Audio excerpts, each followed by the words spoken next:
Club Cooking Program. I'm Willie B. Williams once again. Hit Paul's turn. Hey, and it's always nice to invite to the program a good friend of the What's Cooking Today show, Milt Larson from the Magic Castle, located, of course, in Hollywood, California. Hey, welcome, Milt. How are you, buddy? I am just perfect, thank you. Ladies and gentlemen, the Magic Man himself, Milt Larson. Give us, Milt, if you will, the background on the world-famous Magic Castle, which is in Hollywood, California. It is one of the places... I don't want to call it one of the 7 wonders of the world, but it could be the 8th, ladies and gentlemen. And it is a place when you come to Southern California that you want to go to and check out, because this is a place where there's great food. There's dining in the evening, and there are great magic shows. How did this whole thing, this idea, come about?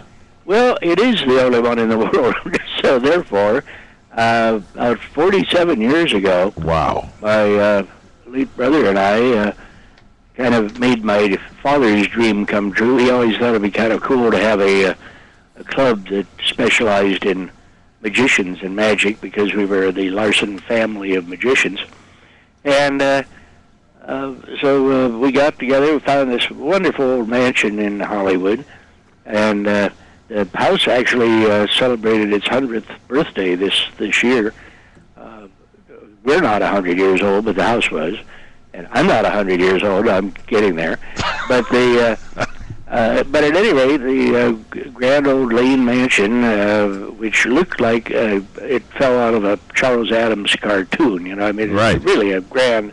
It looks like a castle, and so the name came kind of naturally that we call it the Magic Castle.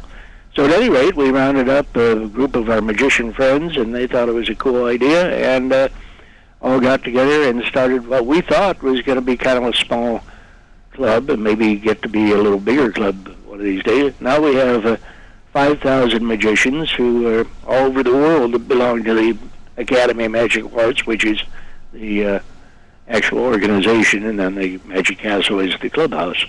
So it's come together very nicely, and now one of our running gags on the castle is it's 3 times bigger on the inside than it is on the outside, because if you drive up from it's just north of the Grauman's Chinese and Kodak Theater and Roosevelt Hotel, and if you drive up that street, Orange Drive, and you look, and here's this grand old Victorian house, but there's no way that we've got 4 theaters and 5 bars. I kind of like that part.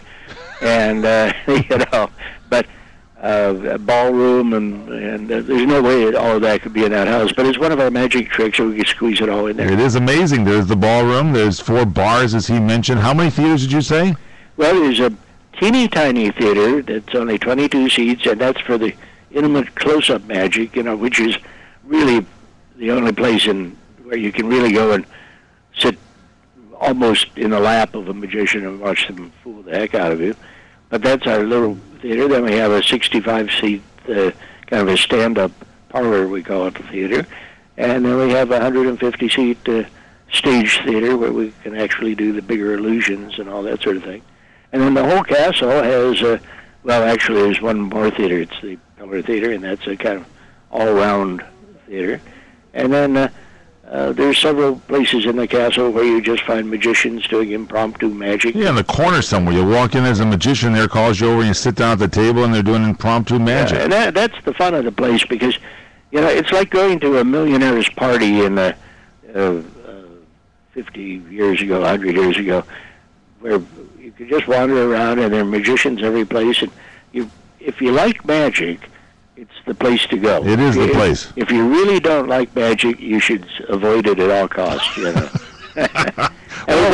you'll make them disappear, correct? Because everybody seems to like magic there, so I think those that don't like it somehow disappear. Oh, that's it. And as of about a couple of years ago, we put in a very wonderful food service, and we're very proud of that now. For people that remember it from about 30, 40 years ago, I always had a reputation to go see the magic but don't eat there, But now we've got really fine food, and You got the Levy restaurants actually doing the food in there, so it's become quite a good steakhouse. And the Levy restaurants do the dining at the restaurant at Dodger Stadium. And we're not talking about the concession stands. We're talking about the main restaurant. The Stadium Club, the stadium, high-end thing. And the Stadium Club and the Staples Center. They do Center. the restaurants at Disney World, and I mean they're a huge company out of Chicago. Good stuff. I just ate there recently, and it was quite tasty. And Sunday you do a brunch there as well, and that's when you can bring kids in there too, right? Saturday and Sunday. Oh, Saturday and Sunday brunch now? Yeah, we expanded to also doing Saturdays, and it's the only time. The castle is limited to people over 21, and that's because of the bars and things. We didn't want to interrupt the party. By you don't want little kids disappearing, because sometimes they run into the middle of the act, the magician doesn't see them, and the next thing you know, a kid is gone, and then there's a whole big news story, and the whole deal. Yeah, so well, a lot of people bring their kids up on Saturday and Sunday just to make them vanish. Just the hope, I know. I believe there is a nearby cornfield, which sometimes does come into play. Let's hope not. So anyhow, we just have a good time doing what we do, which is magic. Now, Milt, you, of course, you're here in studio, but we're not quite sure exactly where you are, and this is part of your whole gig, isn't it? You come in invisible, sit down, do the show, and it's just great to hear your voice. And your voice is also heard on a radio show here on CRN called Hear Them Again for the First Time. Now, what is that radio show all about? It happens on Sundays. Well, actually, I'm sitting in front of my computer now editing the show for this weekend, and another July 4th special? No. Yeah, that was last week. Good one. I love that. Milt loves that's his favorite holiday, and he actually replayed the July 4th show for us. I pushed the wrong button and sent you the wrong show, and I was going to blame Eric for it, but because I said, "What did that guy put the wrong show in?" But it was my fault. Anyway, this show this weekend, just the beginning of it is I'm doing songs about diet, and I've got oh boy, I need that. There's a wonderful song. My wife is on a diet, so home isn't home anymore. By one of the old. I play these old 78s. I have a good time. Really, you actually play the original 78s? Yeah, that's why I do it in my studio rather than yours, because I have the original equipment out of NBC at Sunset Vine with the big turntables. Well, there you go. You could put an elephant on a turntable and run him around. There's a local radio station that's also taken a page out of your book, Milk, where they're going back to playing the vinyl cuts, as they call it. Really? Can we hear about this when we come back? Can you hang in with us, Milt? Sure. Milt Larson, ladies and gentlemen, from the famed Magic Castle, and that is Paul Stern. I'm Michael Horn. This is the weekend edition of the What's Cooking Show.